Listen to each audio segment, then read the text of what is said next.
Are we on video tonight? Yes. Just turn it on. It's live. Okay. Who are these impatient Your people? admirers? Oh, no. I don't really have any admirers.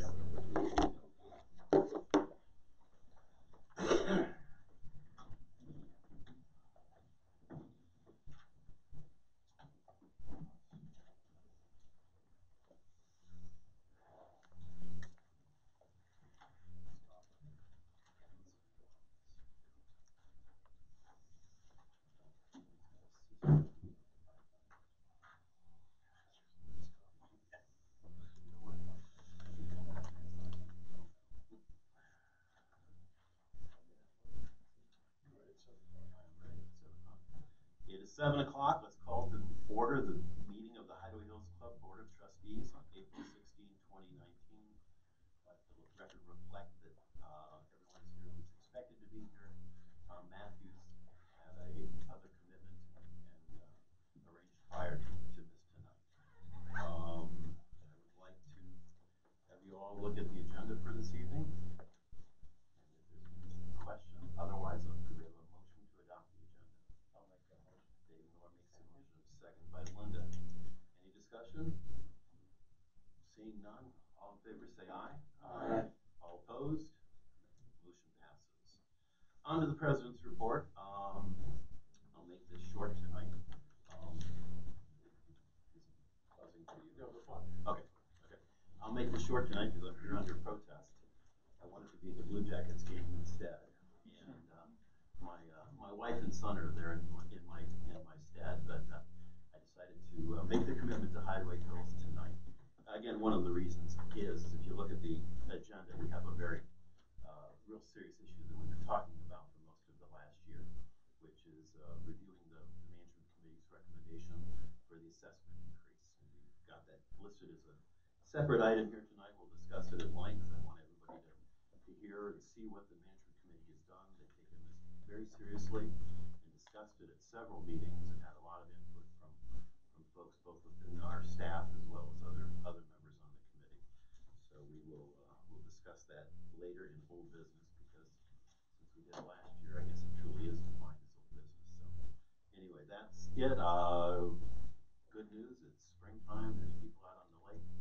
A week from Saturday is when we're actually going to put the boats in. So if you have not done that before, go the work. There's some work to do, but a lot of it's just a good time and seeing your neighbors and contributing. And there'll be pizza afterwards for all people who actually put a boat in the water. So anyway, on that note, I would like to pass it on to our secretary, Eric Clapp. Eric, do you have any correspondence? No. Thank you. That's great. You also have in front of you the minutes from last month, March 19th. We saw those a week or so, or a month ago. Anybody have any questions there of the minutes? Any changes, questions, or anything, or discussion? Seeing none, may I have a motion? So moved. Dwayne made. Second. Second by Scott. All in favor say aye. Aye. Any opposed? Motion passes unanimously. With that, with Tom being gone, Greg, could you give us the treasurer's report for the meeting? The treasurer's report for the Hideaway Hills committees shows that we've got $126,327 within the county bank, which is one of the highest amounts we've ever seen. So I would ask, you all have it in front of you, I'd ask for approval of the treasurer's report as submitted. Dennis makes a motion. Is there a second? Second. Second is Dwayne. All in favor say aye. Aye. Any opposed? And following up on the financials, especially if you look at the operating financials, we are in good shape compared to budget, both for the month and year to date. The only shortfall on revenue is because we were compared to last year. Last year we had 17,000 in new member fees, and this year we just didn't have any new members in March. But overall, we're in good shape, other than the lodge. And Jim was going to handle that in his management report. I asked him to say why we have a shortfall on revenue at the lodge year over year. And that's all I would have.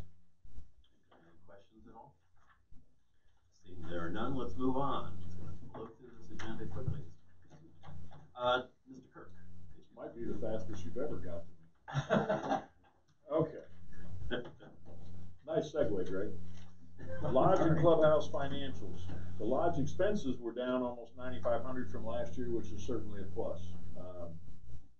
Quite a bit of it in payroll and some other areas. Lodge sales, unfortunately, were also down over $15,500 from last year, which is a serious negative. Weekends have been good, and promotions have been working well, like his St. Patty's Day deal and some of the other things. Unfortunately, the weekdays are still coming up way short of expectations. They showed life last week, especially Wednesday night, the half-price hamburgers. They had a pretty good crowd for that. And his reservations for this Easter Sunday deal that he's doing, I think he's got over 120 reservations already. I think that's what he said today. So it's trending in the right direction. Hopefully, some of the groups of people that left due to the inspection last October or whenever it was and haven't come back yet will give him another chance. Clubhouse sales were even with last year within dollars, and that's a good thing. Clubhouse expenses were up about $1,800. Most of that's in payroll, and I've asked John to get with Chris and try to figure out if it's overtime or if it was having help in the kitchen down there more often than they had before or what. I couldn't tell by the operating statement exactly what it was. That's the update on the lodge and clubhouse financials. The only other thing I've got until old business is we received a quote from Shelley for MotoPave, which will be from right out here to the Bremen Gate, and the quote is $99,467, and we've approved it. We're waiting now to find out the schedule from Shelley. You need to bring that to us. Anything over 15,000 has to be approved by the board. That goes out of the regs. I don't know that I would. Well, I mean, no, we had approved it here. Well, we can bring it. Bring it right now. But we didn't know that we had. I'll double check. But No, Jim, no, we don't think so. We think it was approved in the budget when we approved the budget. Okay. Jim, I thought I brought it. I'm sorry. My memory may be faulty. I just have a question. Refresh my memory. When are we doing down front the ingress, egress out of the hills? Oh. Yeah. Well, the wagon trail there. Well, it's better than it was a few years ago. Oh, well. It is when they put the drain in and fixed out there by Hideaway Hills Road. It's not in the budget for MotoPave this year. Going forward, I think the next section we were going to do is around the that ingress egress in the parking lot and start towards the beach. So that would be next year. Okay. But we can have as they're going around repairing spots, getting ready to do chip and seal. We'll make sure that that's on Rick's list of places to smooth out a little bit. That would be really good. I guess besides the first thing they see or experience, so it would be nice to kind of spruce that up. We'll put it high on his list. Thank you, sir. You're welcome. And that's all I got till later. Very good. Any other questions, Jim? Yeah, Jim, I got, I don't know if this is you or Randy, but I think it's probably a management issue. We've got a lot of deer here in the hills. Yes, Probably we do. an understatement. It is,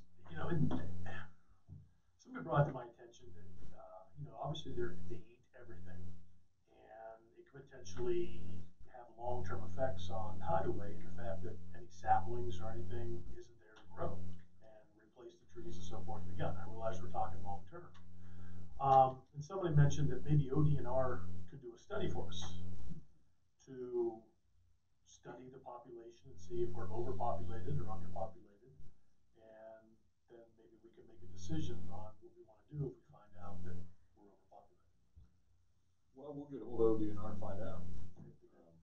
I bet they will do some sort of study. I don't know how much time and effort they put into it, but the result would probably be they'd give us so many tags to fill to reduce the population. We also have a Metro Parks manager who lives in Nelson. That would be something he would probably, I think I've had conversations with him in the past about it. Yeah, we're not quite up to the Sharon Woods level that they were about 20 years ago, where they had to have snipers come in there. I believe he was one of them. Well, yeah, Eric will look into it. That was a good point. If they're eating all the saplings, we don't have trees I think being the managed replaced. population to clear Might be a trees, good that's time why to we look at it. Okay. Really Thank you. Anything else? Randy? Thank you, sir. Wanted to go over the delinquency totals as of March. Regular assessments were $26,509. Roads were $3,155. Regular assessments for this month, April, went up a little bit, $27,747. And the roads went up also $3,295. Of that 27,747, seven members are on payment plans, which is a good thing. And then there were 6 new members on the 60-day list that just came out today, as you probably noticed if you had a chance to look at that. The rest of them have been on there for a while. One of them has just filed foreclosure, so he'll come off there at some time in the future. But I think we're still staying pretty good on the delinquencies. It seems to be working out pretty well. With getting people to pay and getting people on payment plans, and that helps them quite a bit. Dam assessment total as of today was $358,037. I don't know whether you've noticed or not, but security has been out with we bought them a radar gun, and they've been out with that. They try to do an hour or a shift, and it has slowed people down quite a bit. We have not issued any warnings as of yet, and which is a good thing. We'd rather not do that. We'd rather people just slow down, and I think that's helped a lot. Another thing is that our speed bumps will probably start going out this week. We're going to put them in the same places they were last year, plus we're going to add a couple. So you'll be look for that speed humps, the speed humps, which are not quite as hard on those people's vehicles. I sent out a notice that we received from the post office. It was a survey, and I don't know if you had a chance to take a look at that, but and it mentions about the business mail through the bereavement post office may start going through Lancaster, which means our Echo will have to start taking the Echo to Lancaster now instead of Bremen. She was there and talked to Dave, the postmaster over there, and Rushville post office is closing down. They will consolidate with Bremen. And he told her, and she asked him about Bremen post office, and he smiled, but he wouldn't commit to anything about whether that's going to stay open or not. He said that the post office is trying to cut costs everywhere they can, and so I think sometime here in the near future, we ought to consider Hideaway Hills should consider online bill pay at some point. So I mean, I think that's down the road, but depending on what the post office does, I don't know if they're going to stay open at all because they're shutting down post offices, smaller ones, all over the place. And so might just keep that in mind going forward. We're waiting on, as you know, you may know, we had the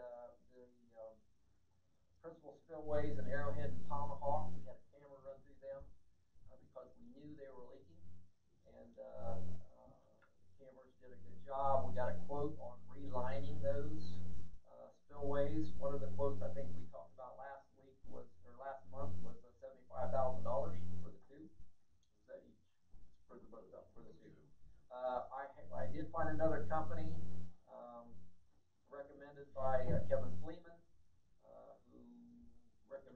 another company, and they came down and took a look at both of them. And Sue Pyle was able to show them around. So we're waiting on a second quote to see what the comparables are there, and hopefully we'll get that within the next week or so. Also, we found a leak in the principal spillway in the Lake of the Four Seasons, and I had a dive team come down out of Kentucky, come down, take a look at that, and they sent us a quote back. As a matter of fact, they're the dive team that put the cover on the inlet when we shut the gate valve off in the principal spillway. They're the same team that did that. He came down with a quote, and we're looking at getting another quote for that, because that was pretty expensive for no more than they're going to do. And so we're looking for a second quote on that. And that's all I have, sir. Imagine they're in a fairly specific niche there in terms of diving for dams. Might Yeah, be, exactly. just a few books that should do that. Did they find a hole then? Or Yeah. They found Yeah. Okay. Yeah. We actually found it. We found it. But they found it on the other side. No, he wasn't able to go down in because of the water was up, so it was running over, so you can't get down in there to see it. But I told him where it was, showed him a picture. I sent him a picture of it. It shows it squirting out through there. I talked to our engineer about it. She said she didn't think it was anything huge, big deal there right now. It had leaked there before. It had been patched there before, and the patch did hold, and it's been patched for probably 15 years, I think, before it started leaking again. But we figured that, we thought we ought to get somebody in to fix it from the outside instead of the inside. So that's what we're looking at. Randy, this is a little off topic, but South Central Power, have you met with them? Actually, actually, we had a meeting set up. Yeah. They canceled that meeting and said that the note that I got said that they wanted addresses of who was out of power. So I called back and tried to set that up. I called 3 different times to talk to that engineer, and I haven't heard back from him. Because, I mean, if she wants addresses, I can just give her the directory. Yeah. Exactly. And so and I called her 3 times. She hasn't returned my call yet to set up another meeting. You may be being avoided. I don't know. You think? Wow. But yeah, that's where we are with that right now. On the pipes that are under the road that we had the cameras go through, the 75,000, are they, well, so what did the cameras show? Do they need to be repaired pretty quick? How pressing is that? Yeah, stuff? Or well, have they been deteriorating for years and they just eventually are going to have to be replaced? Yeah. Well, to replace them is going to be really expensive. That means Or reline them? to reline them, the cost for that was $75,000. Basically, it's putting a sock down in there. Yeah, I understand how it works, but I guess what I'm asking is how bad is it? We're not in danger of eroding away the dam, which is the thought. They were really good pictures, and I've got a video. If anybody wants to see that, I'll get it on a thumb drive, which is really interesting. Tomahawk was a lot worse. It looks like it's actually separated at some point, but when they ran the camera up through there, there was no water coming through as far as where that separation is, which I thought was strange. You would have thought that there would have been some. In 2009, I think, when we repaired Tomahawk, they found out that leak was there then. And I don't know that it's gotten any worse since then. I'm sure it has. The water doesn't ever make it up to the spillway. Yeah, well, it's coming through the ground somewhere. Yeah. I know it's definitely coming to the ground, but Yeah. right. Goes over the spillway there. Yeah. So it uses the bottom pipe by coming through the ground and getting in there somewhere. Right. And as far as Arrowhead, we knew we had problems at the top where it was in bad shape, and it's not so bad, but you can tell where it comes out at on the outlet that it's starting to erode or starting to rust away underneath there. I mean, there's steel pipe, so that's going to happen. Were you able to repair the piece at the top? No. Oh Oh, yes, actually, I on was gonna say, Arrowhead, I yeah. saw them. They were, Yeah, and I was. they looking had up. enough metal that they made a couple, metal sleeves that they was able to weld back on there. And as far as I know, it held. Yeah, that's not just the stuff you see on the commercial, like spraying. Yeah, like steel, yeah. What We did get one that's an suggestion actual from somebody. metal patch on both sides, yeah. Okay. So it may not be today, but it is hanging on our priority list Yes. and needs to be addressed. Yes, absolutely. Right now, it's repairable. Yes. If the bottom of it, especially Arrowhead, rusts more to where there's nothing left, Yeah. then there's nothing left for them to put that liner. And then we're into a big cost. Yeah. Yes. Yeah. Really big. Is this on the horizontal? Yeah. Yes, This it's on on the the horizontal. horizontal. Is there anything with the vertical or the elbow? Well, it's funny because it's a 90-degree elbow. It's not a sweep elbow. It's a 90-degree elbow, and for some reason or other, there's a pipe coming out the back of it. Why, I have no idea what the reasoning behind that is. They gave us a drawing, but the video was really interesting. It shows all that. Have any sense when the other bid will come in? I do not. Do we know anything about their product? Because we know about this. It seems to be the same thing. A cured in lining, and that's how the other is described, as a cured in lining. So Do they give any warranties? I don't know. I'm sure it'd be much low active guard stuff. Yeah, we'll find that out before we sign the contract. Be one of those 5 seconds or 5 feet kind of things. So the check clears. Yeah. Randy, what's the status of the aerator on Camino Pond? Is that pulled out yet, or? Yeah, they got it out. Thanks for offering your wraps, but they were able to get it out. It's unrepairable, and so we're looking at what else to do there. I mean, there was a suggestion here a while back of putting a windmill aerator on the dam and just blowing water in like that. But I don't know if we can go that route or not. But yeah, we're gonna get something like that. Okay. Alrighty. Anything further for Randy, or are we ready to move on? Moving along, let's go on to committee businesses and reports.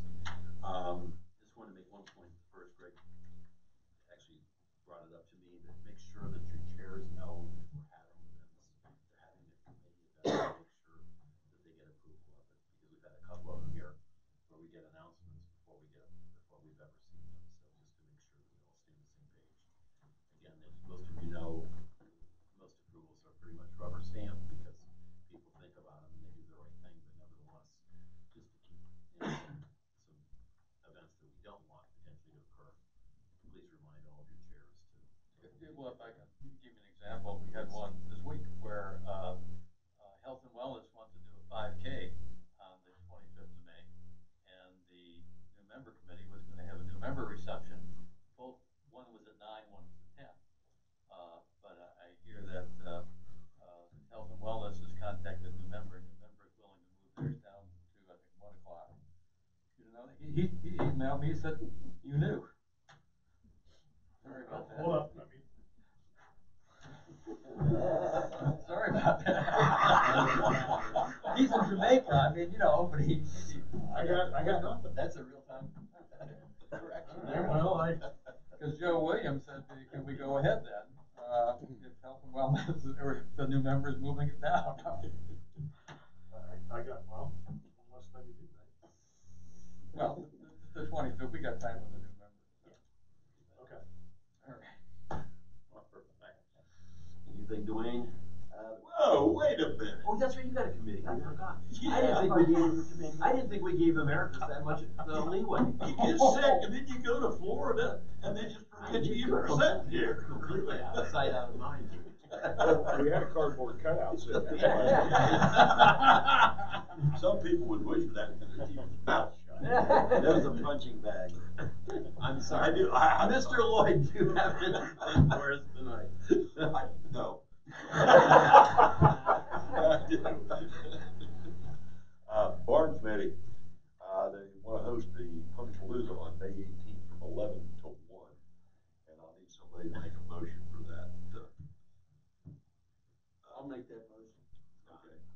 Scott, may you have a second? Linda 2nd. May 19th, you said? 18th, sorry. 18th, yeah, it'll be from 11 to 1. They also have the barn roof repaired on April 1st, courtesy of amenity funds, and they're discussing ways to work on pasture improvements, including a means to control some of the bud, and possibly looking at doing some seeding. Airport committee. We gotta approve your event. Oh, I'm sorry. Yeah, thank you. All in favor, say aye. Aye. Any opposed?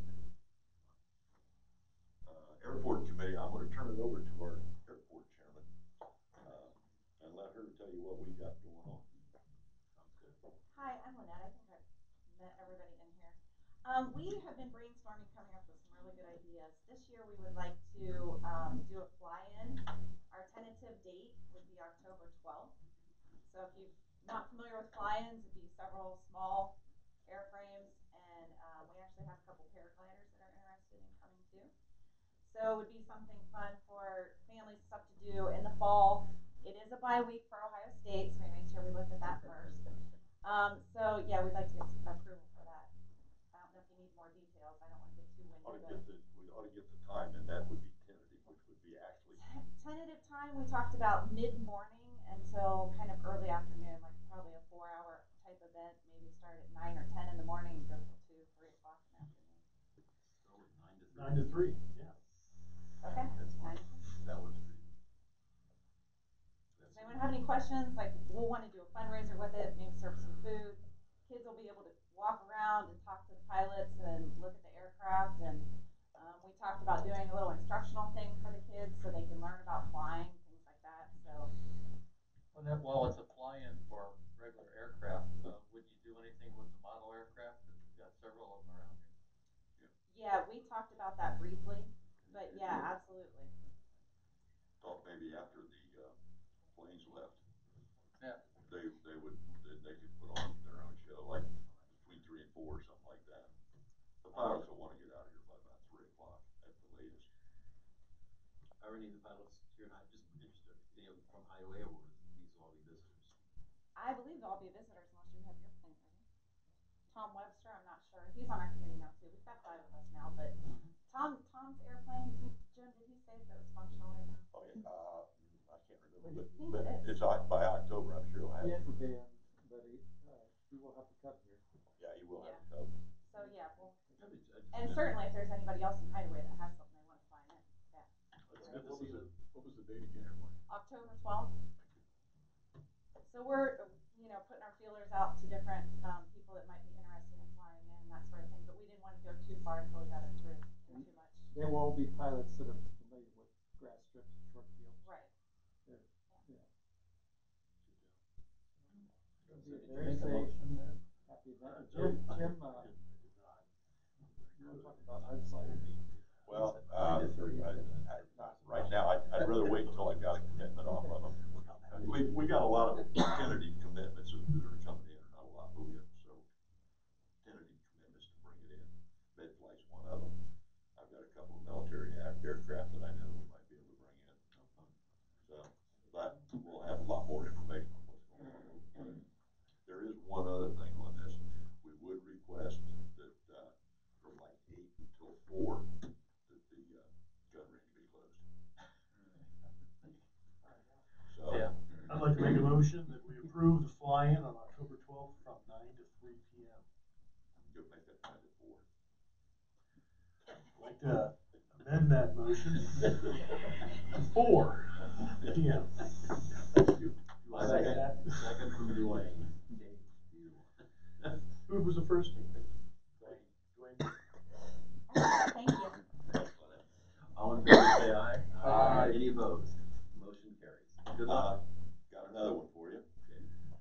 Last year, when the management committee decided they wanted to close the airport, and I put on my fighting shoes and went to war with them and got that thing stopped, I promised that we would come up with doing some mowing. We did do some mowing. I managed to get the tractor stuck, and I was not invited back. So that's what happened. Well, I mowed it twice before I stuck the tractor, and I'm not the first one sticking out there. I also promised that we were having a fundraiser, and I promised that we would turn over some money to management pay for the insurance or the mowing. And so, the committee voted to turn over $1,000 from our funds into the operating fund for you guys to use. So I need a motion on that. So moved. What are you making a motion? To move money from the airport committee to. Oh, to management? Yeah, Okay. committee to the operating budget. It's a one-time deal. Don't put that in the budget next year. So who made the motion then? No one has yet. Okay, so moved. Dwayne McNeil. Dwayne, all Second. right, nice job. Greg Patassin, second. All in favor, say aye. Aye. Any opposed? Thank you. And that's great too. Thanks for. Hey, I Todd, have one more That's request. the right thing. Todd, we never really put it in last year's budget either. We have one more request. This is kind of, I think, to around your deal, I don't know. We would like for them not to mow it until we say that it needs to be mowed. That will cut back on your mowing. We're not gonna say it needs to be mowed tomorrow, but if we can give you, don't just go mow it without clearing it through. I basically, Todd would be the one to check on that. He'll let you know. Don't even worry about it until he lets you know, correct, Todd? Okay. That way, we'll cut down on the mowing, because you don't need to mow it as many times as you mow it. Okay. We will plan on mowing it right before your. That's all I have, believe it or not. And we only talked about this at the end of the meeting, real quick. Last year we did the chicken dinner fundraiser on the lake and delivered it out to everybody for the concert that Jen Sutherland sponsored. We would like to do that again, but I don't know for sure what date. We'll probably coordinate with her. I know she was talking about Memorial Day weekend, so that's why I thought I'd go ahead and bring it up if it's okay with, if we could get approval to do some type of fundraiser like that on the lake. And just to refresh your memory, it was a donation. We did a half chicken meal. Right. We'll have to wait till we get the base on that. Okay, all right, that's fine. Thanks for the heads up. Okay, We can e-vote that now. at least if it's a last minute thing, Yeah, we no, kind of know what's no, going on. appreciate that. That's a heads up is worth a lot. I got a good committee out there. I do. Especially you think, apparently everything got done when you were gone.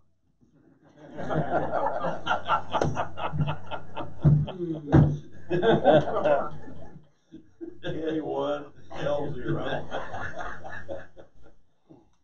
Dwayne, do we have anything tonight? The pool committee purchased 6 additional cantilever umbrellas. They're ordered and are at maintenance. They're ready to go. They're ready to start the project behind the pool to make that a nice area, more seating space and a wall and all that. All this stuff has been purchased and is at the contractors. We're just waiting to get the contractor here to start on it. Cleanup day has been scheduled for the week before opening. Basically the same thing with the range committee. We've got a cleanup day set up. Get everything opened up. Sounds good. We probably, do you have a date on the cleanup day? The range committee, no. No, I mean, Well, are you gonna be asking Pool for, committee, no, we're not asking for anything. They've got it scheduled for volunteers. if they're just the committee members, It's they just don't have to committee. get Okay. approval, but if you're That's on the the week. pool, if you're looking for volunteers from without, you know, the echo blast or something, or e-blast. No, not asking. Good. sounds good. I have nothing. Only a reminder about the boat launch, pontoon launch next Saturday. Actually, this next Saturday. Starting at 7:30, coffee, donuts. 8 o'clock promptly. We're going to begin to put them in. So anyway, it'll be great. Pizza beer afterwards for all the workers, volunteers. Sounds good. I've got a couple just like Jim did, some good ones. We approved an e-vote, we'll reaffirm it later, that Ty Jordan is gonna be chair of the chapel committee. And Ty, would you wanna say anything, or, Yeah, I have a whole list of stuff. come on, tell us what you're doing already. All right. I have the schedule for the year that needs approved. Do I hand that in to you guys somewhere? Do you guys approve That it? schedule's never been approved by. Okay, that doesn't need approved. Okay, I do have information for the treasurer for speakers coming in May and the flower sale in May for the treasurer. Should I give that to you, or should we wait till Tom? Yeah, why don't you just give it to me and I can get it e-vote. Okay, and But the one thing you said, you went over quickly, they have all of the dates filled. three holes still in music, but I think we'll get them filled. But yeah, yes. And the treasurer's still Pat Rowe. My wife Teresa is the secretary. We also have, our hope is to have a large committee involvement so that it runs very smoothly. On other committee members are Bill McGlinchey, Nancy and Les McCoy, Karen and Mark Witham, Tina Brown, Craig Snedden, Robbie and John Snoke, Robin and Wayne Fernie, Terry and Rain Wine, Kelly Dave Miller, and Tiffany Wright. So we have numbers to make it hopefully go smoothly. They're going to be just a hair longer. They start on Memorial Day is the first service, and that's going to be a special service. It's going to be at 7:30 sundown service, and we're going to have Rick Villardo speaking, and we have some patriotic singers coming, and we're going to play taps at the end for sundown and offer flags for people to stick in the ground as a memorial service. Mike Adams, the scoutmaster, the troop that's and color guard. Yeah. Is used our camped out in the area before is bringing in a color guard troop too. When's your work day? The work day is Friday, rain or shine. So you need to mulch there. Yes. And the flowers are ordered. Also, I think it's a total is $1,860 for the flowers and ferns, and the projected profit from that is $1,550. Do we need to approve that sale before we done that? We approved the date of the sale. We did. We didn't approve the expenditure though. Well, they do approve the expenditures on everything, all of the speakers Right. and the musicians and everything. I'll get it, try to do it in one. Yeah, that's what we did last year. Last. Okay, and so that information I should just get to you to give to them. I'll take care of it. Okay, very good. And then a little different, we're going to do the flower basket sale for 3 days right before Mother's Day, hoping that we sell them all for the funds.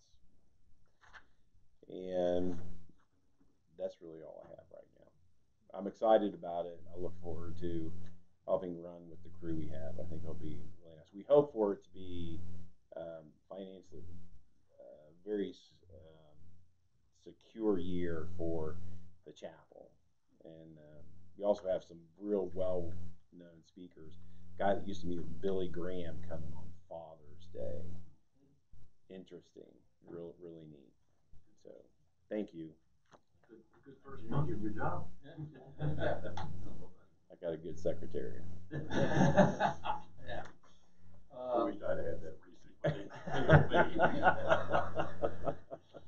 Another committee that's really off and running is Activities for Youth, and there you got the report I think in your board packet, and it says they're requesting funds up to $1,000 for the Dam Jam. I double checked the amount they have in their committee funds, and they're now saying, okay, we'll request up to $500. So I am going to the $500 for expenses related to the Dam Jam. Aye. Any opposed? Unanimous. And the key thing is that Activities for Youth is taking back the Jam, and they're going to have it down at the dam, and it's going to be a kind of like the traditional Jam of many years ago. A lot of people said that's what they wanted up, and they're moving. So another great committee chair. That is all I've got. Thank you. Eric. Well, see, wait, because the Tom's not here. I'm sorry. I'd like to get approval for the 5K on May 25th at 10 o'clock, starting at the clubhouse from Health and Wellness. I'm doing that for the Tom. I'll make a motion for that. Dennis seconds. Any questions? All in favor say aye. Aye. Any opposed? Motion carries.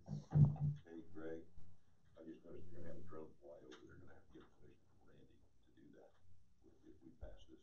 I thought they weren't allowed to fly over anybody.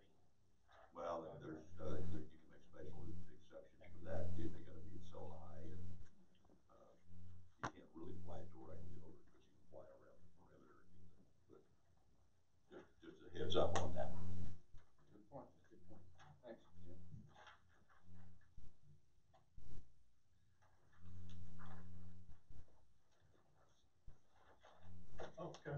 Um, Eric, do you have any? So, I had two, but I guess I need to table it.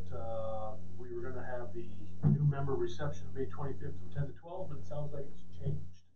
So I will need to get that out with the vote to everybody. Another note, ACC has met, and I've got Carl here to help us out with any questions that might arise out of this. We have a rule in Hideaway that you can only have 2 buildings per lot.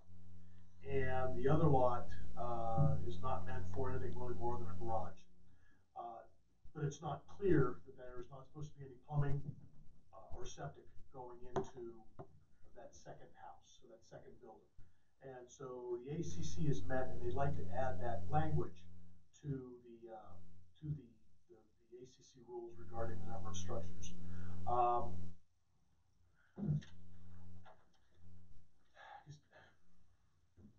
They want to add the second sentence under the code that the secondary structure cannot have interior plumbing or septic.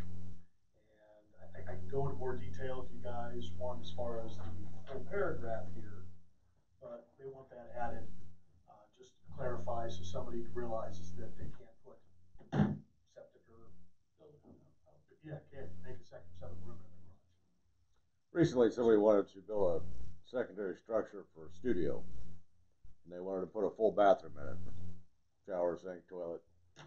Well, I said they couldn't do that because that's only allowed in the primary structure. They ended up agreeing with me, and they're changing their plan, possibly adding addition to the house to make it more feasible for that. They just asked if we bring it forth to make it black and white. Is the secondary structure supposed to be the garage? Yes. Or the barn? Shed. Shed. Right. What's the problem with having running water in a garage? You want to wash up, you want to do something. We didn't. Wash your car. I agree. I built one for somebody that was an art studio basically. I put a sink out there for them. You know, there's no bathroom, but there's a sink. But I don't see why you couldn't have a bathroom in your garage it's your garage. Here's a possible problem moving forward is if we allow this, if you're gonna have to have a sanitary line and a water line, secondary structure, fine, we understand what that person's doing. When they turn around and sell, what stops them from making a bunkhouse, mother-in-law suite, putting the kitchenette in there? Well, why wouldn't we make the language of the rule that you couldn't use the secondary structure as living quarters instead of saying you couldn't have plumbing in there or anything? It seems like that's not really what your goal is. I mean, you could have a bunkhouse in there with no bathroom in it, and they could be using a bathroom in the house. So we could say that it's not inhabitable. Yeah, I don't know what the language would be. Yeah. I'd hire a lawyer. I'll give you my number. and your bill. Well, yeah, it comes with that. Is there any distinction if a person has multiple lots? No, it's 2 structures. I mean, you could have 2 individual structures, primary, secondary, and a gazebo, as long as they don't have walls on it. Yeah, you can't have a garage until you have a house. Right. So it's not like you could have another lot and just stick a garage on it if it's not deeded to your house. Would you guys like me to read the current rule? Yeah. Please. Okay. Number of structures per lot or parcel. No lot or parcel within Hideaway Hills should be used for other than residential purposes and may have no more than 2 structures. Primary structure, house shall consist of common foundation, wall, and roof structure. Primary structure shall be a single-family dwelling, and the secondary structure may be a detached garage. And then right after this is where ACC is asked to have that new language put in about the plumbing. An attached garage and house shall consist of common foundation, wall, and roof structure. Only one detached garage or enclosed storage facility to include sheds or like structures is permitted per lot or parcel. The location of the secondary structure must be approved by ACC. If relocated, the new location must be approved by ACC. That's what our current rule is.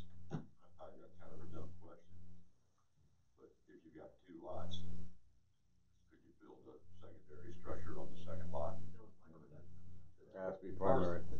Well, is it deeded, are they Once it- deeded together? Yeah, once you deed them together, basically it becomes one lot. For our rules Well, but that's here. what I'm saying, you can have two lots with one assessment. Correct, So if but you got a house- you can't build a garage on that other lot until you deed them together, even though there's only two.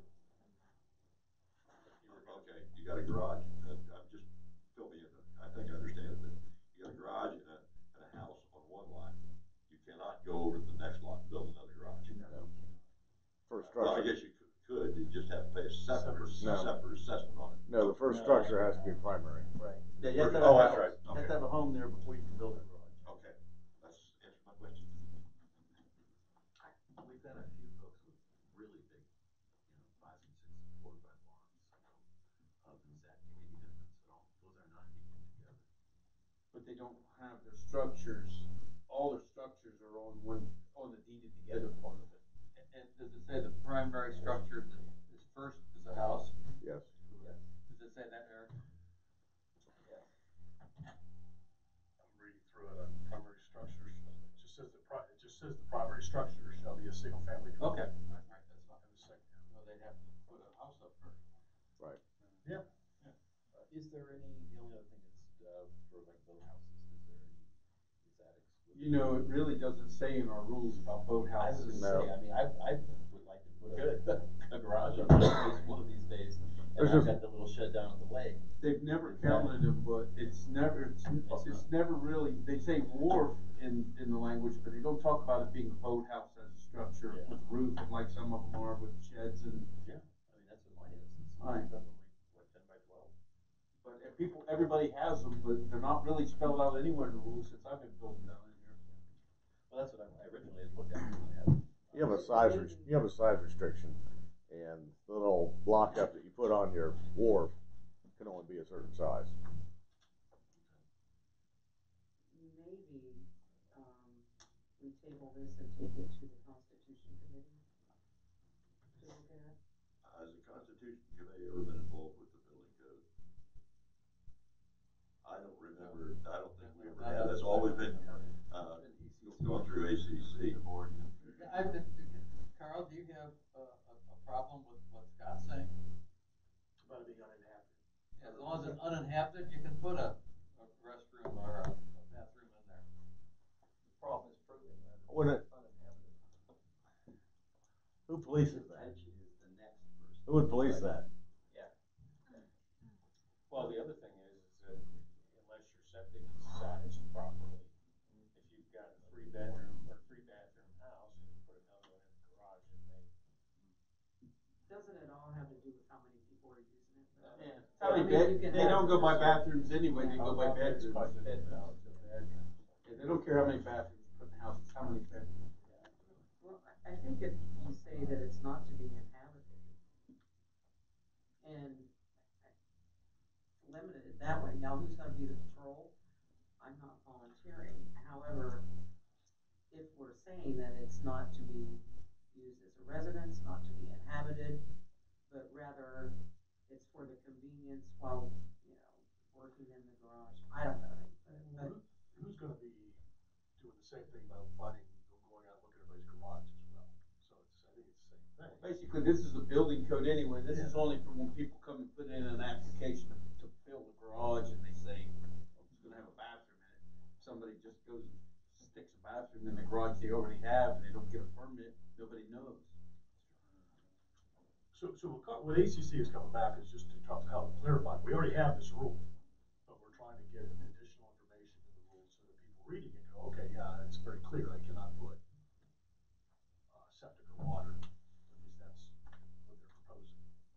So, I mean, they came back and they agreed with me. They want, but they agreed with primary and secondary. Like I said, they just wanted something to be black and white for the future. Anybody in the future. so I believe I do So, have a motion. I mean, ACC is only asking because a member asked. I could certainly modify my motion if the board thinks that we change the language or not do anything, but right now I do have that motion out there. Got a second yet? I'll second. Okay, alright, so now we can discuss. And your motion is? My motion is to add this to the rule. The secondary structure cannot have any interior plumbing or septic. You could have an exterior hose bib, like you said, washing a car or something. But that's probably all down the house anyways. But that's not the purpose of what you have the rule in there for, so shouldn't it be written more so it's the purpose of what you want, not that you don't want a bathroom in there, that you don't want people living in the garage. It seems like if that's the purpose, that's what it should say something to what your purpose is. As it is written, I will vote no. I will vote no as well. Me as well. Okay. Just have to clarify it a little better. All right, yeah. Go ahead. Point of order, is this a change to the code or is this a rule? Rule. Building code. Now the code regulations. Okay, because they're two different things. Oh, yeah, very different, sure.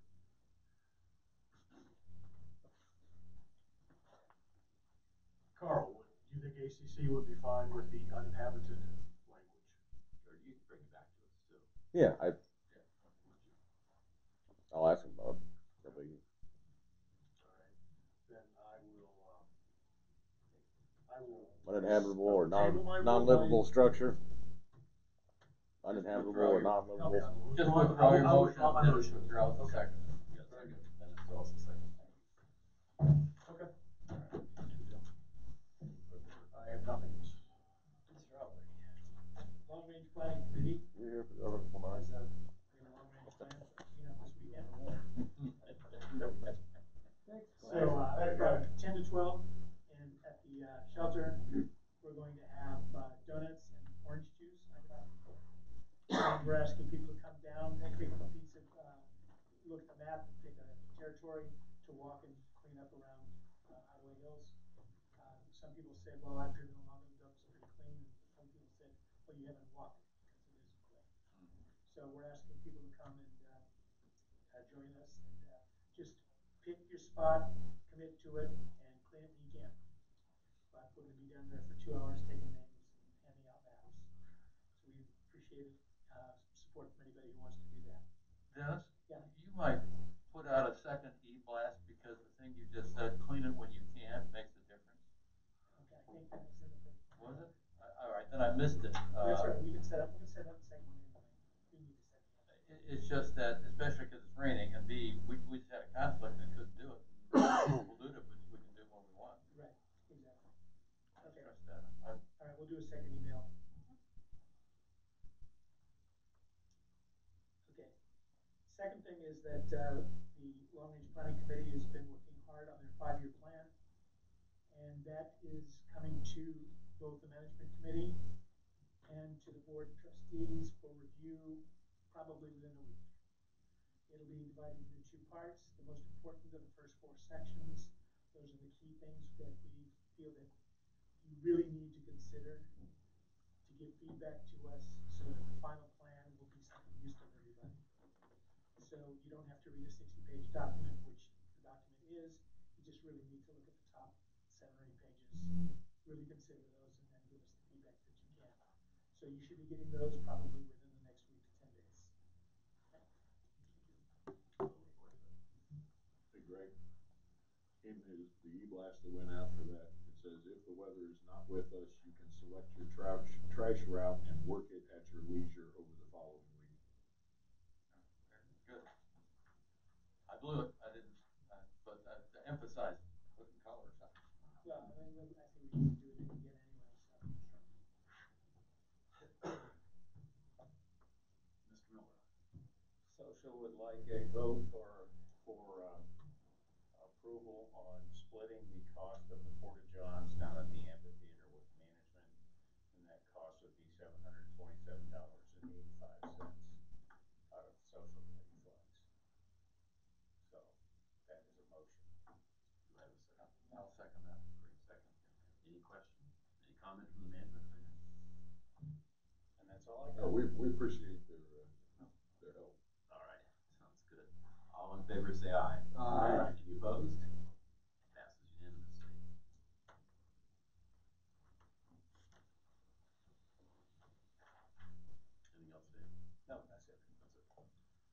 Alrighty, that brings us to the end then of the committee business reports and fund requests.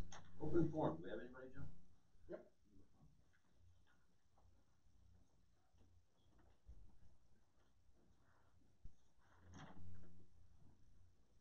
Alright. I have a couple. Lynette's already gone. Ty? I already spoke. He's gone. You're good to go. Todd's got a question mark. He's gone. Yes. So, Mr. Frederick, Yes. could you please come up to the microphone, please? Sure. Give us your name and lot number. Yep. My name is David Frederick. My wife Lisa and I own lots 274, 275, and 276 Kiowa Lane. We also own two lots on the other side of the club, 1088, 1089 Crow Court.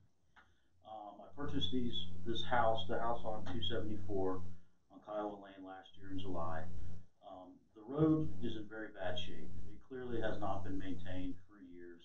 I just returned back into town a few weeks ago, and I can tell that the utility companies have been back there doing some work, and due to the lack of maintenance on that road, it's worsened. It's gotten to the point where it's in pretty bad disrepair. There's major ruts in the road. It's holding water. The condition of the road is also, when it's heavy rains, is forcing water towards my foundation and potentially causing damage to my foundation. I'd like to figure out how to get that solved. I've got a couple of ideas. Last year when I purchased the property, I spoke with Randy, and he came up with some ideas. I wanted to figure out how to combine my third lot because it's separated by this road that clearly isn't being maintained. And correct me if I'm wrong, Randy, on this, but basically what he came back with me later in the summer with was, in order to make that happen and combine that lot, I'd have to pay $2,000 to Fairfield County to get them to sign off on the plan. I have to get surveys on all three of my lots, which I took some time and priced out.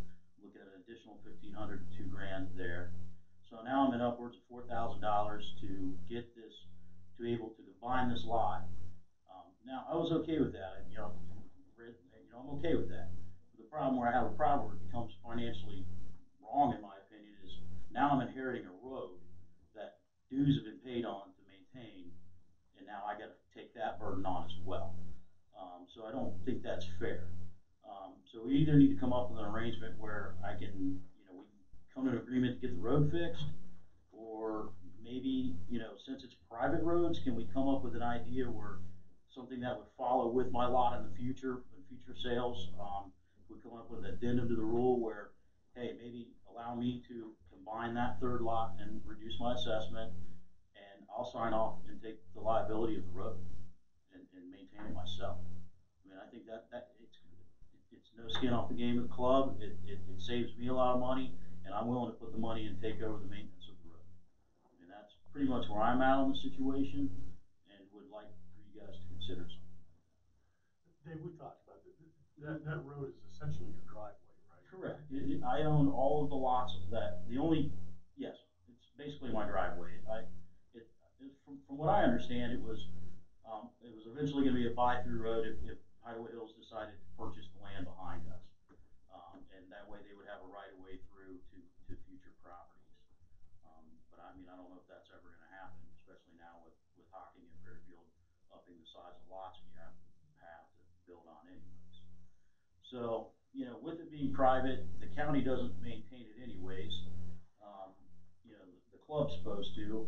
I'm willing to take that on and fix it myself, in trade of allowing me to combine that other lot. You got 3 lots now. I have 3 lots. I have 5 lots total, but I have 2 lots combined. 74 and 75 are combined. 76 is what's in question. My road splitting that, which is my driveway. I own every lot on the road. It doesn't service anybody else. That would be allow him to combine those without any assessment increase. That would be, if that's a code, because they're not contiguous, correct? The road split. What he's talking about, Fairfield County would abandon that road on the plot. Therefore, it's gone, and he could then join those. That's all his property then. Yes. So Fairfield County owns the road, or we own the road? Fairfield County would have to pay for Fairfield County to abandon that on the plot. But it's our road. Yeah, it's our road, yeah. And it's I not guess being I'm maintained. like, who owns it? We do, Well, sure we do. but Fairfield County would be the ones that could. It's because it's platted. Yeah, they have to change their maps. Correct, so Yeah, that's they- where they the didn't make surveys a come into copy. play. Correct. And then they have to sign off on that, take all that information on. And then you would actually own the property the road's on. Correct. Yeah. But Well, what would they that, abandoned. again, here, is that a separate plot, or would that just be added to one of those? That would be added Yeah. to my Right. deed, basically, yes. So you're still only gonna have 3 lots. Correct. The road's not gonna be a 4th lot, I guess what I'm asking. Correct. Where is this anyway? Just past the lodge here, just on the bend, Oh, okay. right past Kicker. Right. And the road only goes the length of the lots on either side. Right, yeah. It's kind of, I was just there today, it's in Yeah. pretty bad shape. It is in bad shape. Is it That's in why. back They there? go back to You the, want they go back to the right of way, the electric. And Yeah. Yes. Yeah. You got the A-frame. Yes, sir. I mean, you have to look up, like, whoever owns that property on the side, could that be the next reserve? I guess that's kind of what Yeah. he's saying, right? That'd be that farm became available on the other side. So, on another, but we're not, we're not maintaining the road? That's your other issue? Correct. I mean, we either need to come up with, to get it maintained, I mean, it's getting to the point where it's a liability, in my opinion. I mean, I took my Harley out last week, I came back sunk in mud. I mean, I can't even turn around down there anymore. My wife comes back next month, she's gonna have to decide which road she decides to drive her car through each day. I mean, it's getting to that point. Does that back up on the farm that was just sold? What farm does it back up on? Oh, no, you're talking about the farm that the Amish used to? Yeah. No, he's on the other side. He's on the other side of the road. It's back there on the left before you get to Gates. Okay. Yes. All right. A couple lots down from here. Right. Okay. So, I guess, why are we not maintaining the road? We've never maintained that. We have never maintained that. I've been told that it has been maintained in the past. Oh, well, okay, sorry. But if it's our road, are we Yeah. responsible for Yeah, maintaining it? absolutely. Sure, yeah. I think he's got a, He does. good, so, okay, But and so he would take, a point of potential ingress, egress to the property behind you, should we want to ever purchase that, should it become available? What is behind you? Woods, just woods and, deep woods, basically. I mean, I'm not sure how big the Right lot away is and behind me. then- Yeah, you get the right of way, with coming, High with, tension wires. yeah, the high tension wires, which eventually going underground anyways. Correct. And, other than that, it's just, it backs up in the woods. I mean, is the club really gonna purchase, have purchased the land in 50 years? Are they gonna? Yeah. We purchased a reserve in 2013, Right. and then we purchased Area 54. Right. So, yeah, if it becomes available, Right. But would you be purchasing it for residential purposes or for just reserve? well, Who knows? when we purchase everything, we kind of purchase with A, for protection, Right. and B, for potential increase, and C, for green space. I mean, I just looked at the map, that road actually, if the property on the other side of the garden in the Area 54 became available, and then we bought that, then we would be able to use that road to get to it. You say we would or we would not? We would be able to if we purchased it, but that's where he's at. So, If we start maintaining the road, there's you don't have any out-of-pocket costs, but you do have the additional assessment. Correct. But you knew that going in. Yeah, but I mean, I purchased it that way. Yeah, but it was platted as a road, so you kind of expect maybe it would get Get maintained, right. I mean, I've only been around for a year, so. Right. I think we need to maintain the road. I think that would be the easiest. That kind of scares me that we lose a chance to get more property. Yeah, I don't, I'm not in favor of that. Well, it's actually, moto pave's gonna go Right by it. and we won't moto pave it, but we would certainly, while we're having our guys get that area ready for moto pave, we'll just have them maintain the road. Should you do anything right now? He's got a problem right now. Yeah, Rick gets back Monday from vacation and we'll talk to him and are open, I think, so they could even go back there and hot patch and start. Well, getting the roof. I think it's gonna need stone. Yeah. It's, I mean, it's sick. Okay. We'll have We will have maintenance look at it and make it passable. How's that? Well, do we need to get some sense of what it's gonna cost us to do that? Well, part of it is driveway. The road just goes right straight out, then I think the driveway turns off of the road, so it's not all the way back through there. Is that an acceptable solution to you? I mean, it's definitely, yeah, I mean, I'd love to see it get maintained at a minimum. I mean, I can always figure out what to do with the lot, you know, so. Plowable in the winter? Pardon me? Plowable in the winter? Yeah. Get down there, you might not get out. No, I'm kidding. Well, he's in Florida. I'm kidding. Well, let's see, let's go with that for now. We'll have Rick look at it first thing Monday. Make it work. And if not, come on back. Right. All right. Appreciate it. Thank you. Thank you. Yep. All right, that brings us to the end of open forum. Let's come back into session. The next one is unfinished business topics, the code change. And this had 2 or 3 items already. Right. We've been through this, it's really bookkeeping, it's to clarify the code. You've got under background, I'm not gonna read the whole thing to you, but we talked about it last meeting. And what we have basically done is added the items in red, so it reads that, in effect, the member, the person who holds recorded title as the owner and the spouse. That's the key thing we're adding there. So the spouse is covered, and then we go back on the same thing if it's a land contract or except for persons of spousal membership as per above. Linda, explain that. I see it. You should have your packet. You get one.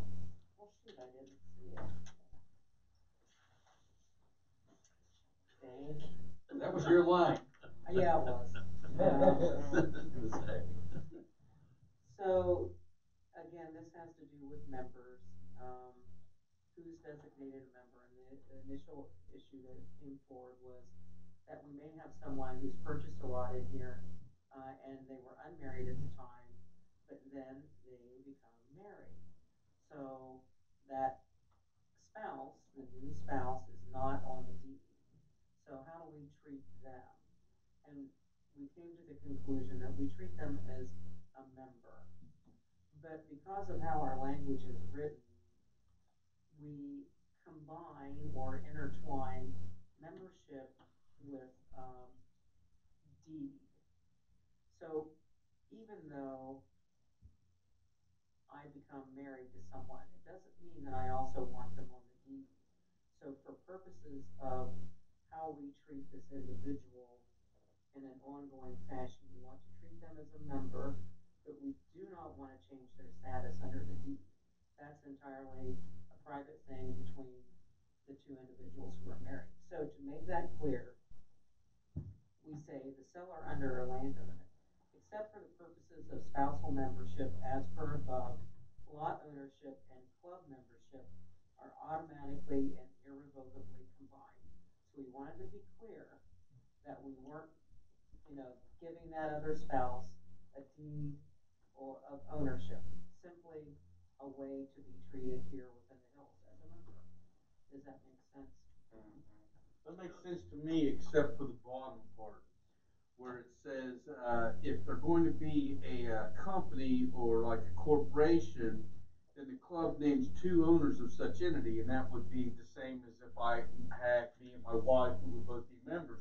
But so then, if that's the case, then you have 2 owners and their spouses. I don't think you should add the and their spouses down there, because why are we giving a corporation 4 members basically for the same assessment? That's not fair. I mean, I don't mind it up at the top, that all makes sense, but to give a corporation 2 officers basically, and their spouses are basically 2 more officers, you're giving them 4. And if we do that, if 2 people that aren't married buy a piece of property in Hideaway Hills, they gotta pay extra, don't they, Randy, because their spouses would also be members? So you have to pay extra if they have a What? spouse. Wait a minute. No, that's a third person on the deed. Well, then you're opening up a can of worms if that's the case. So with corporate membership, 2 people are designated. That's because all the black is already there. Yes, that's and, right. and you're adding this and their spouses. Right. I don't think you should add that down there at the bottom. Why would we? So we would treat them Yeah, how would you lesser register than. them? How would I register who? How would you register those spouses? You're a corporate I member. don't register them as anything but guests or corporate member. Their spouses are not members. So we treat them differently if they belong to a corporate entity. We always So their have. spouse- According to this, we always have. Well, we limited it to 2. That would Randy, if a corporation Well, has that's why, two designated. that's why this came up, because we haven't been treating them any different. However, per the code, it is different. It just wasn't in line with the code. So in other words, what we've done is we're changing the code. I mean, I sat in on the meeting. Right. We're changing the code down here to, on this instance, allow 4 members of a corporate to be, or 4 people. They'd still only get 2 votes. They wouldn't get 4 votes. They'd still only get 2 votes because it's 2 beneficial members. So they. But we would be allowed 4 beneficial members. That's what we're No, it doing. wouldn't be 4, well, it would be 4 members, but they would still only receive 2 votes. They receive 2 votes, but the spouses spouses would would be- have the same. Right. They would have membership rights to the Americans. Yeah. In their families, does that go off of each one of their families as The well? direct descendants as family. Right. From both, so we got 2 whole families potentially for one thing. Why would anybody buy a lot under their own name when they can buy it under a corporation and get 2 for the same money? I just don't think it's a good idea. I think everybody else gets basically 2 members per membership, and that's all they should get. I hate to say it, but I can't disagree with you. No, I'm not wed to that. I think what we were trying to do is say it was commensurate, but maybe it shouldn't be commensurate. And we stick with the spouse for the private owner. And don't do anything. Yeah. Now, they give you any trouble in managing it? Well, yes, you still don't know what that person is. So is that person a family guest? They'd have to get a family guest sticker when they come in. Well, maybe they will. So you're talking about the corporate member. Would they be in direct lineage, so would they be automatically entitled to family guest? Yeah, yeah, sure. They would just be a family guest. I mean, the only thing they can't do is vote. They can't. Right. So how many corporate members do we have right now, and what kind of trouble are we gonna get in with the people that are already here? If we tell them they're not members anymore, that they're going to be. Well, no. They never were members, never were. This is a No, change. we're not changing. But we've been treating them like members. Yes, we have. And their spouse. They still get a card, it just says guest instead of member. Well, I don't know how I feel about it. I've been here for 50 years. Should have read the rules 50 years ago. I'm just saying, you're gonna have trouble managing that. I don't think we have that many corporate. We don't. Entities here with membership. That actually. Could you grandfather the ones that are already here? From this day forward. I mean, Well, we're changing the rules. The rules already are pretty black and white of what is the member, what's not, and you're Yeah. trying to change it now to basically reflect what you've been, how we've been misusing the rules that we've already had. Why should we grandfather someone in that's never, it never was a rule in the first place? We're not changing the rule. We don't need to grandfather anyone in. Well, at today's point, you know, you've been down here 30 years and you're a good member, and all of a sudden. We're not gonna kick you out. Well, no, but all of a sudden you're not a quote unquote member. Right. You're a family guest. Yeah.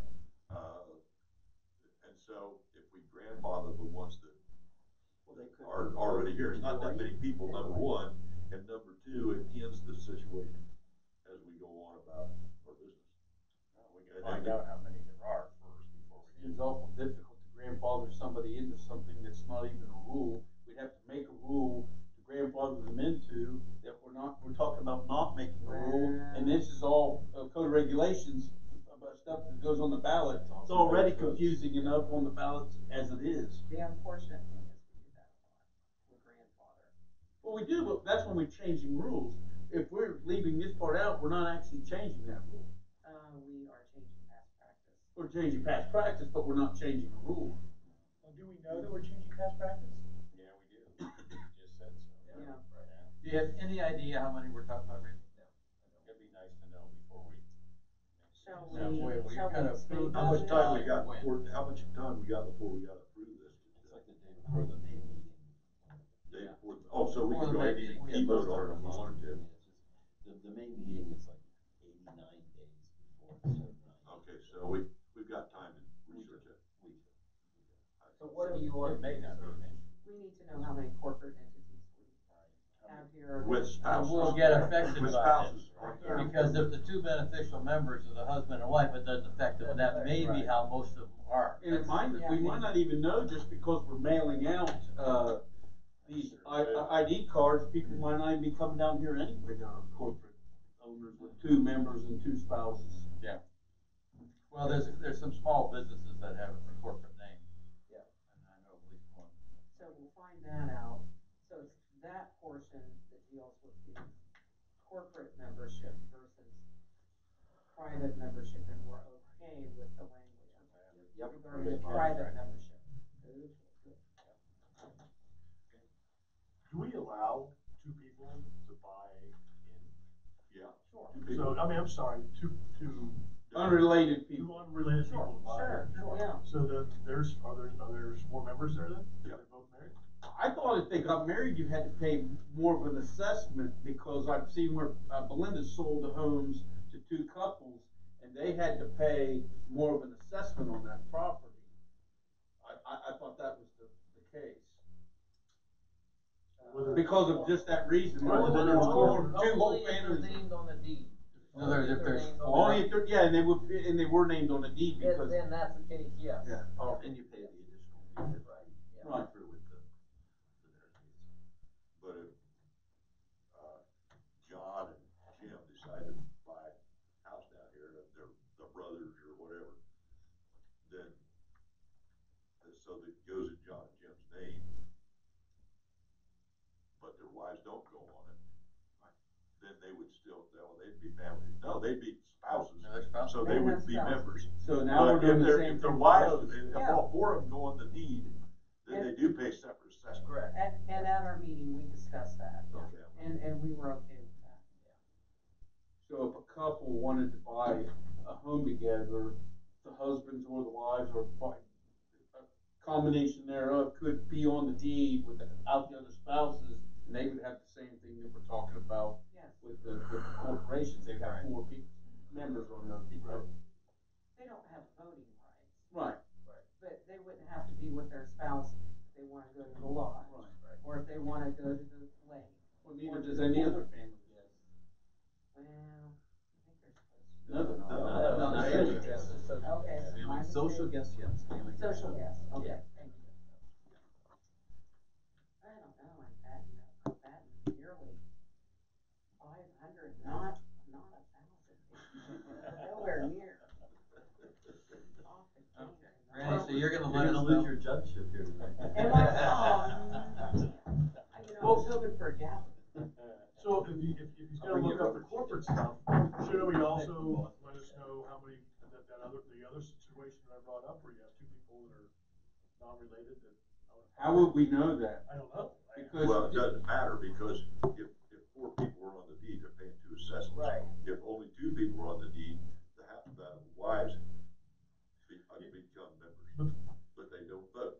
Or the husbands, you never know. Or the husband. Right, but we don't know, just because we have two names on the deed, we have no idea what anybody's situation is. But they do declare every year when they submit their membership list. Family guests, yeah, you have to. We get all that, because Randy doesn't generate cards. Right. Unless they're put properly on the form. So we do get that every year, how many people there are. So let's see what it is. Okay. Look at that. I think we need to know that before we move on, for sure. Okay. All right, let's move on then to reaffirming the E-votes. A, we have a collection of 8s and 7s. We have 3 8s. I'll start with those. 3/22/2019 was an E-vote to approve the attached announcement and policy for cart path only procedures. That was 8-0. On 4/4, it was an E-vote to approve Ty Jordan as chair of the chapel committee. 8-0. And then it was an E-vote to approve a chapel cleanup day on Friday, 4/19 at 10 a.m. I have a motion to approve these E-votes. So moved. Greg, motion, second. Second. Linda, second. All in favor, say aye. Aye. Any opposed? Unanimous. All right, on 3/26, we had UL approved propane fire permits are permitted up to a burner of 6 linear feet. 7-0. On 4/8/2019, E-vote to approve up to $1,200 from the Lakes Committee funds to pay for expenses related to the pontoon launch. This is food and everything else for folks. Then we had an E-vote to Article 9 to member whose permanent house guest is cited in the attached incident report.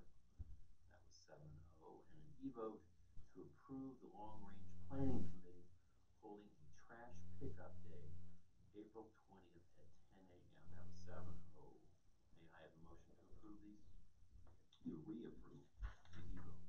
So moved. Linda, yes. Second. Greg, seconds. All in favor, say aye. Aye. Any opposed? Unanimous.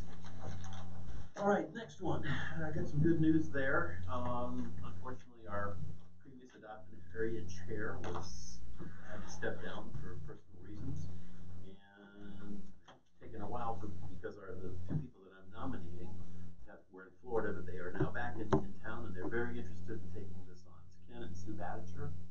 They live back close to where the exit is at the Bory Hill Gate.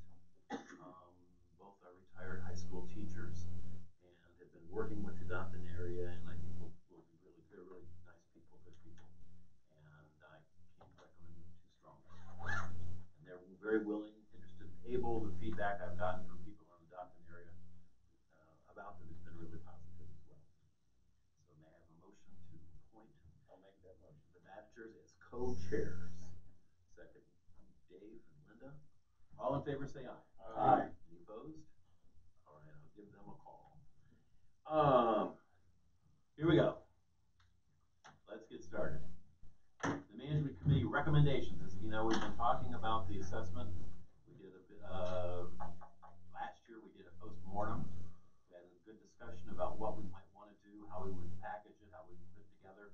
And one of the things that we felt was important was to send it back to the Management Committee to review the different proposals that they had developed at that time. They have taken that job on seriously, been there for several meetings, and with that, I'll turn it over to Mr. Kirk to give us his group's recommendation. Thank you. Management Committee's recommendation concerning an assessment increase amendment is to increase monthly assessments by $20 per month for 2020, an additional $20 per month for 2021, and an additional $20 per month for 2022, ending up in a total of $60. There would be no CPIW increase for those 3 years.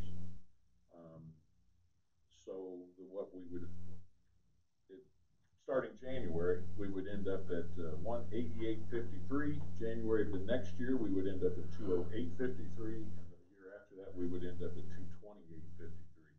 The budget items, this is not a complete list.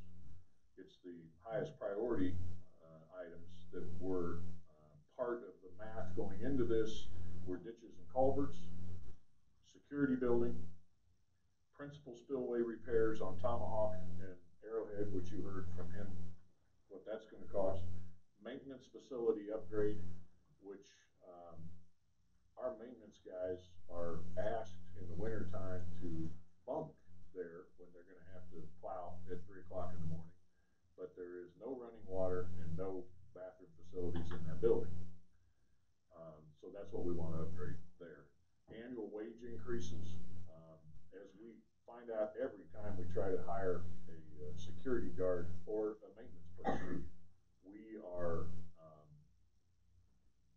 19 90s at least behind when it comes to what they can make if they want to drive 12 miles into Lancaster or 8 miles or whatever it is. Also, the RFID system, some semblance of an RFID system on the gates. The golf course maintenance budget increase. Two of the trustees were in on the meetings recently on what it would really take to our golf course maintenance people to really take care of our golf course. And equipment depreciation fund increases. We're funding it at 10.6 a month, and we're going to be in major big trouble fast. We push off some expensive equipment, and we're not going to have the money to do it. Basically, what's going to happen is that fund ends up somewhere around 125,000 per year, and the first time we have to replace a dump truck, a full-size dump truck, is about 120.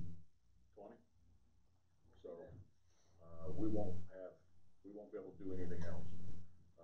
When we get around to replacing docks, which hopefully is a ways off, but the full dock, the long docks up at the front dam, if the superstructure and everything needed replaced all at one time, we're somewhere between $65,000 and $80,000 each. So that's what our recommendation is. For clarity, I am assuming that even though the CPI is suspended during those 3 years, that it would then again kick in Yes. at the end of those 3 years. Yes. And also, to clarify one point, the third year of it would be after, the third year we would be clear of the dam assessment for those that are paying the dam assessment on a monthly basis. And the dam assessment is $72.71 a month. Well, how many members do you have paying on payment? Do you know, Randy, just off the top of your head? Like 400. Yeah, I think it was 400, somewhere around 400. 400 memberships are still paying on it. Yeah. That is correct. Yeah. Yeah, we're still generating about 30,000. It was a month. It was a good deal, interest-wise. Yeah, so Yeah, I know that, but I'm just trying to figure out how many. Yeah, 70 at 400 is 280, 290, or 28,000. Yeah, so about 400 members are still paying on that right now.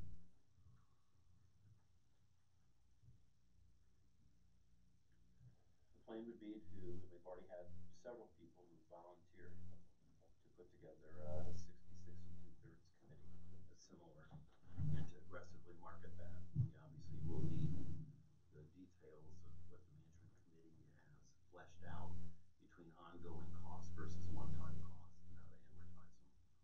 But I think it's, that's the question when we talked last year, we did a postmortem, because we'd only asked for 15,000. There were a couple people who spoke very strongly that people didn't take it seriously because they didn't feel it was a big enough increase, and why we were saying we were going to pay for a lot of things with a small amount of money, and that's what I think people are like, well, I think people are confused. I think you spoke eloquently to that, Scott. You made that point quite well. The other thing that we didn't want this to be was a roads assessment. And last year, a lot of it was around road repairs. The road assessment, as it's set right now, will cover moto pave and chip and sealing what we don't moto pave, and fixing some bad roads like the one back here that the gentleman just spoke about. It won't cover, that's why I did mention ditches and culverts, because that's going to be ongoing for quite a few years. Well, yeah, even I think that's odd infinitum. I think the tack they took at it last year, putting clay in and then putting asphalt over it, is going to work, but it's still, you get some of these rains that we seem to be getting a lot of recently. You get the gully washers, and I'm not too sure that they even hold up sometimes. They'll wear down, and so it's going to be an ongoing thing. But the plan is also to moto pave not only this year, but at least 2 more years, get around to the beach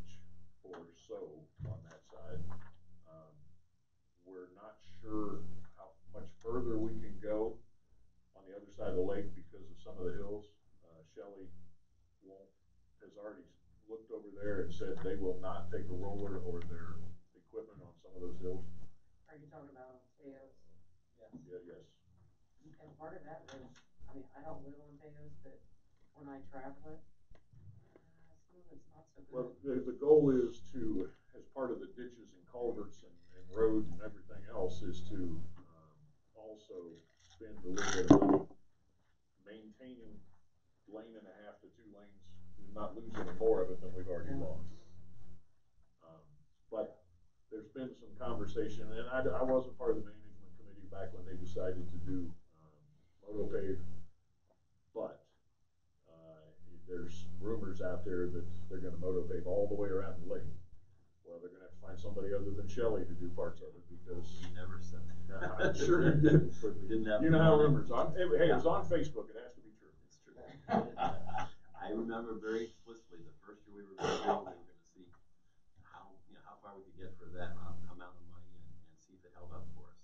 And so. Well, I think it's held up very well. I think it has too. But that's where we're at. Jim McNabb's done. He was the advocate. Thoughts, folks? Are you asking, do we have, any action do we have to take on this? Yeah. We don't have to. It's a code change. It's a code change. We'll have to approve the language. At this point, we don't have a motion. We're still in this. I guess we should make a motion. We have to approve before the May 19th. That's right. The deadline.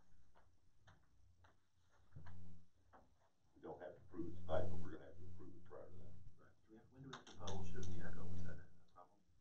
Or is that 60 days? 60 days in the Echo. I think that's right. Correct.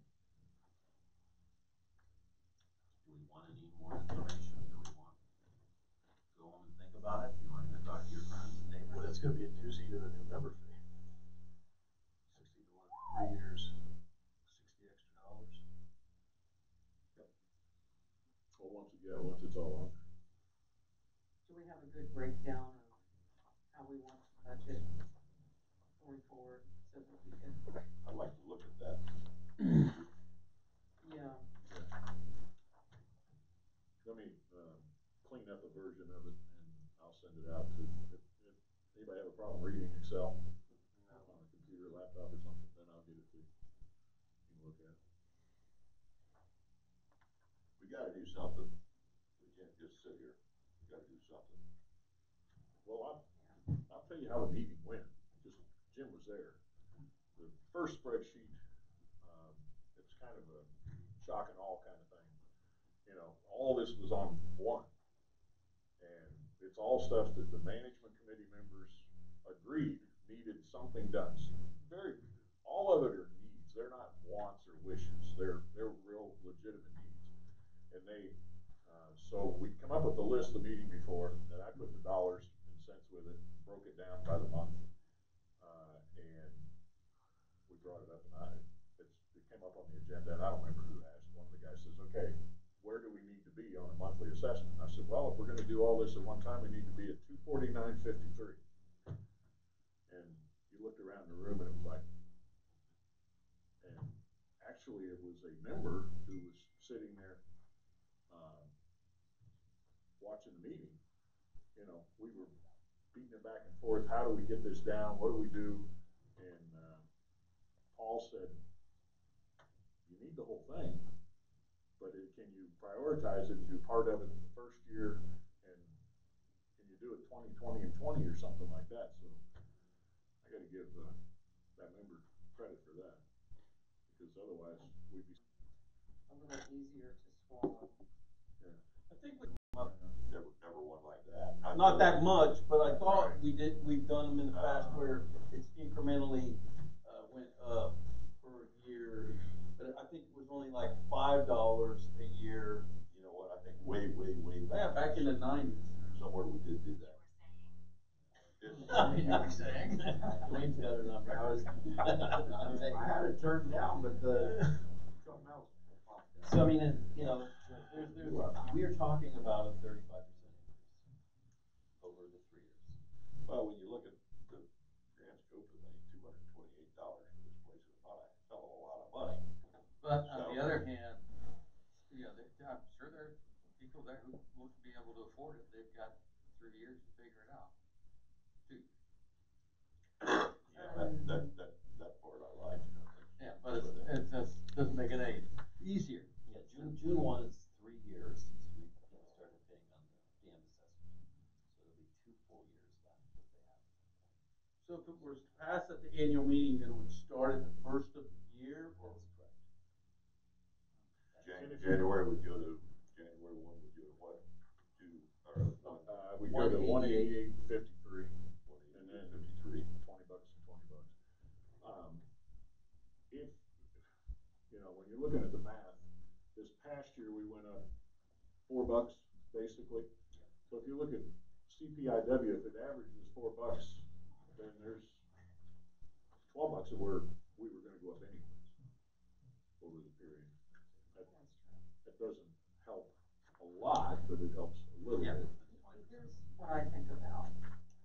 We're trying to maintain our infrastructure. We don't have an infrastructure, we don't have hideaway hills. So we lose lakes, we lose Arrowhead, we lose Tomahawk, we lose our roads. So it's not, you're right, it's needs, it's not wants, Well, it's also, the pool's gonna need a new liner for whatever they put it, start resurfacing in about 3 to 5 years. So that's calculated in there. The golf course, as anybody that plays golf knows, they've done miracles with what little bit we give them. There's some needs there, or those fairways just aren't gonna ever come back. There's mail houses that need some attention to them. If nothing else, if we don't rebuild them, we at least need to raise them up and regrade around them so the water runs away instead of runs into them. I think both of them have the same problem. Some of this is stuff that, for some reason, over the years, has become an amenities money problem. The golf course committee comes and asks for a big chunk of money to run dual line irrigation on one hole at a time. That's all well and good, but it's not getting it done. And we can't always count on the amenities money to be where it has been the last few years. right.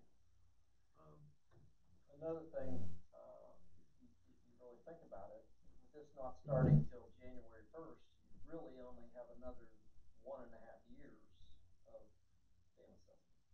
That's That's true true. too. That's a good So thing. that's a significant amount there. It's really like the dam.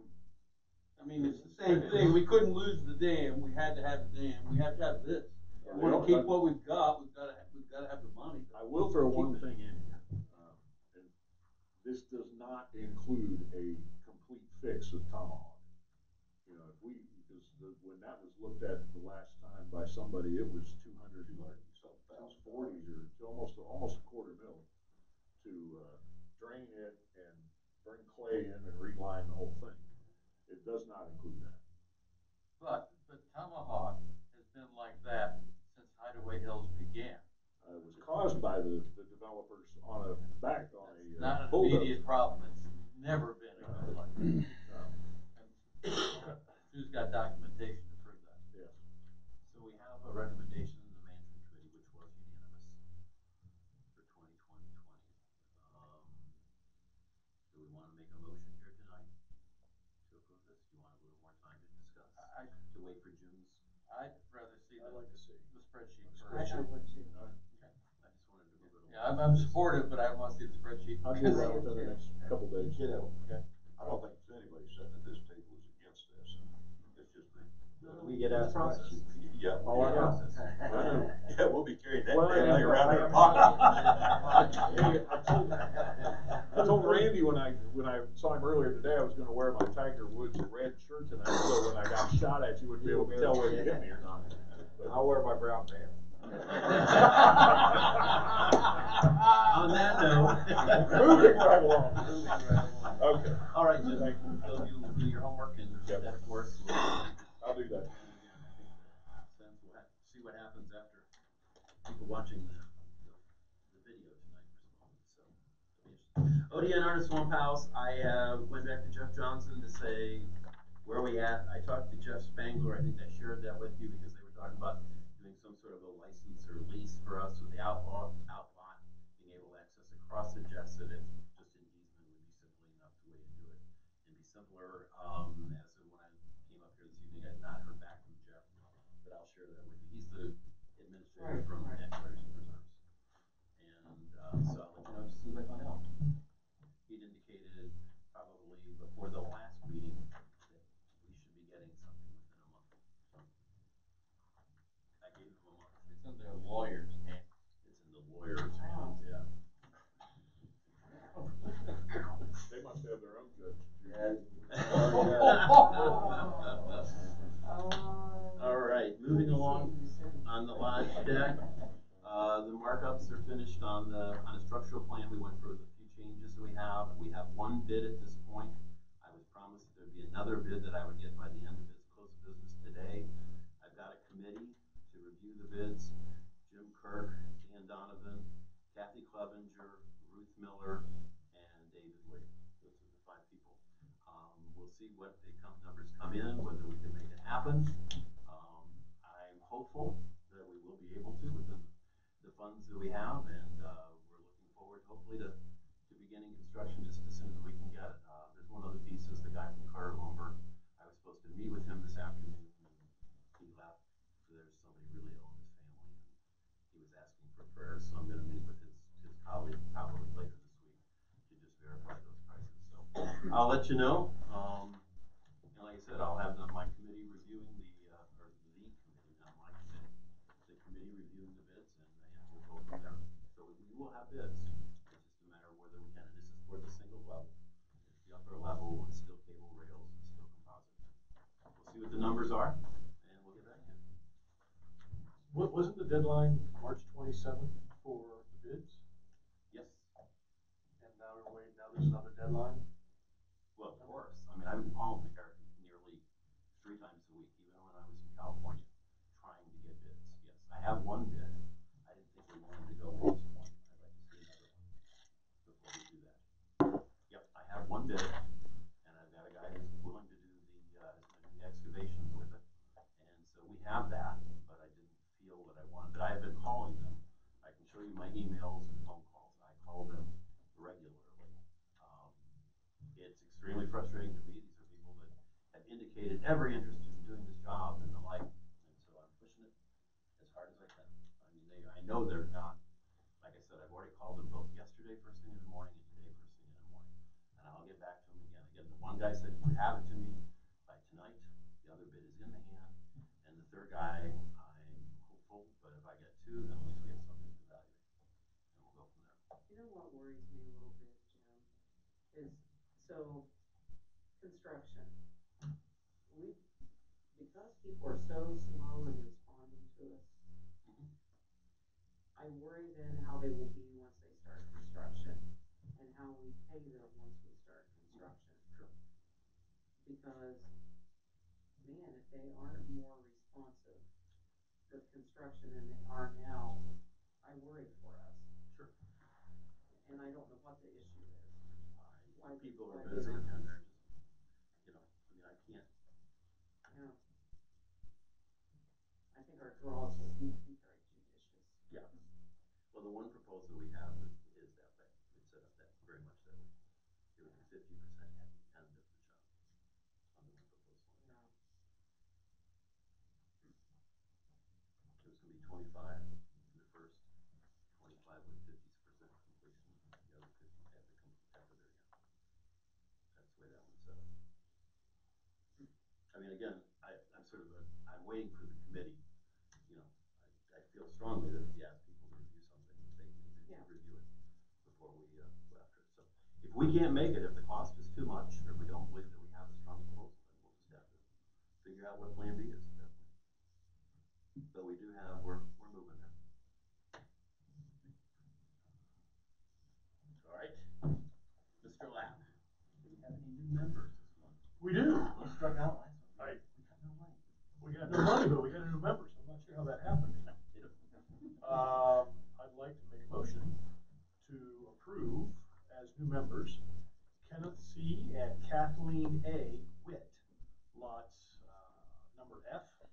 7,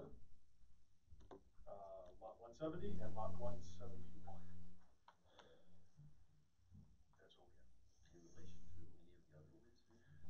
I didn't ask. I won't say anymore. I'll second the motion. Second by Rick. All in favor, say aye. Aye. Any opposed? All right, I think we're done. All right, we have an Article 9.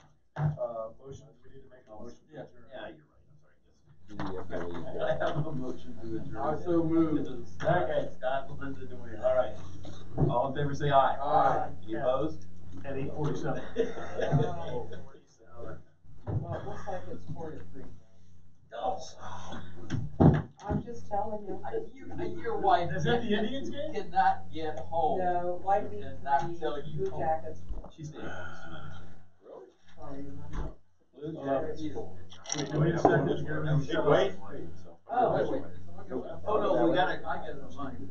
We got it, Article 9, folks. We have an article. Do I have to leave?